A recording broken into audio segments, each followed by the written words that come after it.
All right, today we are learning about Jasper Johns. So we're going to make some examples by following me along in your sketchbook.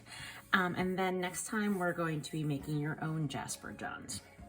So we need 2 pages that are facing each other, one for a little bit of writing and one for drawing. So the first thing I want you to write on the one page is his name, Jasper,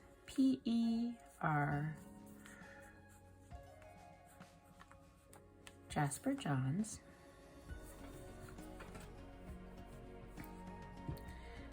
And then you can write pop art.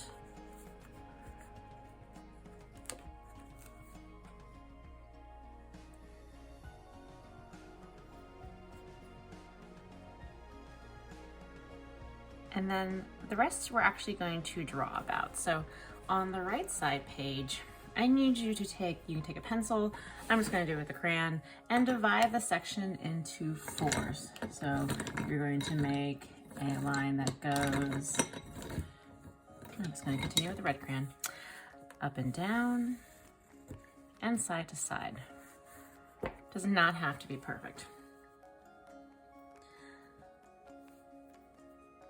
So there's different things that Jasper Johns concentrated on. Some of them were recognizable images that we saw, and some of them were simple kind of letters or numbers. So we're gonna do a few exercises thinking about why he did certain things. The first one is that in this box, we're going to do a sideways American flag. So you need a blue and a red. And we're gonna put the blue box here and the stripes going down. So in about the top quarter, do the blue box. We are not gonna draw all the stars. You can just color it in blue if you want the illusion of stars. I actually sometimes do this where I do diagonal lines one way with some spaces, and I do diagonal lines the other way with some spaces, and then it leaves a bunch of little white spaces that kind of look like stars. We're gonna do 13 stripes. 4 red stripes are right next to the star part. 3 of them, there's a white one underneath, and then 3 are down there. So it's okay if it's not perfect, but you can do 1, 2, 3, don't touch the blue part, and then try to squeeze 4 next to the blue part. So 1, 2, 3, and this top one right here can be 4.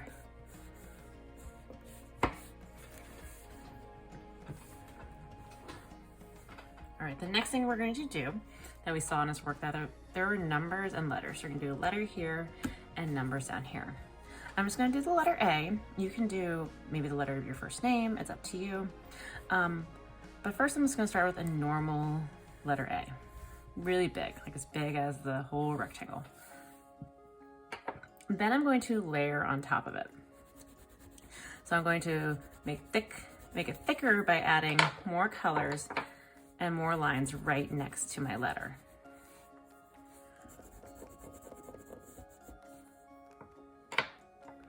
So let's see here. That could be like 1 layer. And I'm gonna keep adding kind of like lines next to my lines to make it really thick. Probably gonna do like 2 altogether on each side.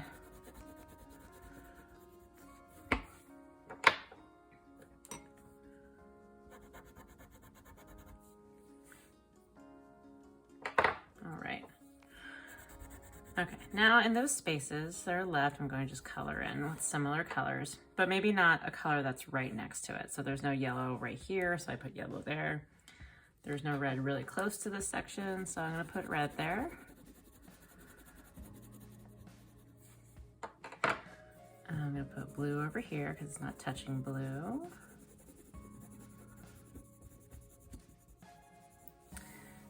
And I'll put green down here.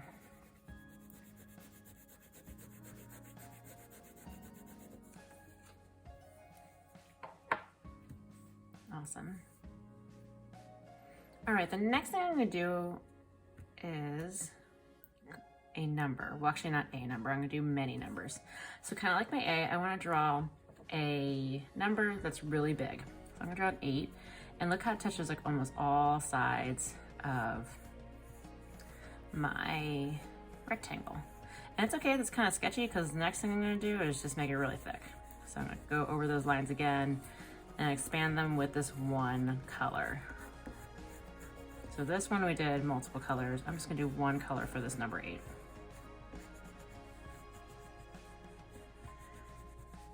Now I'm going to take another color and I'm going to do another number. So I'm going to do a number 7. Really thick, touching the side as big as I can. And I'm going to take another color. I'm going to do a number 5. Kind of shares that top line with the 7. I'm going to go over it anyways.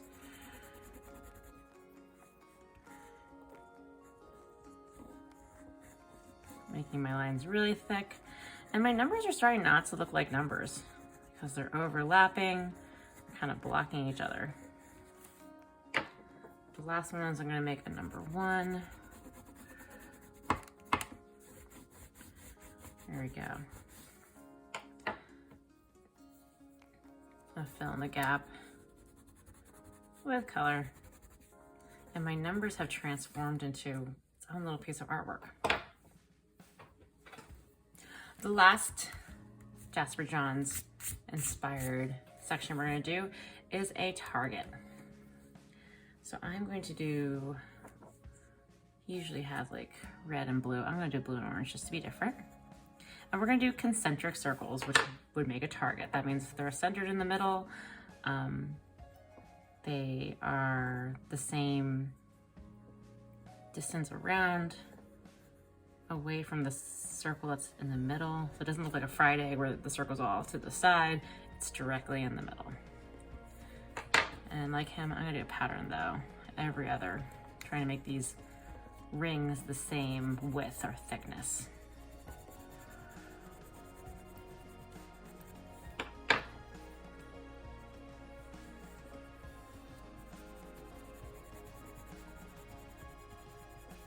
It's great to draw the ring first before you try to fill it in.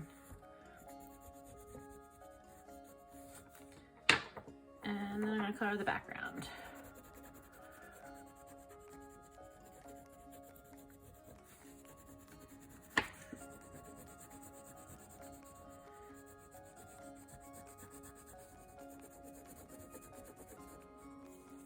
All right, there we go. The last thing Jasper Johns might be doing is a map. We're not going to do a map, but if you would like to, you can try to draw something else that reminds you of Jasper Johns right here. I'd love to see what you come up with. But next time we're going to be taking his style, either overlapping or one of these things that inspires you and making a bigger piece out of it.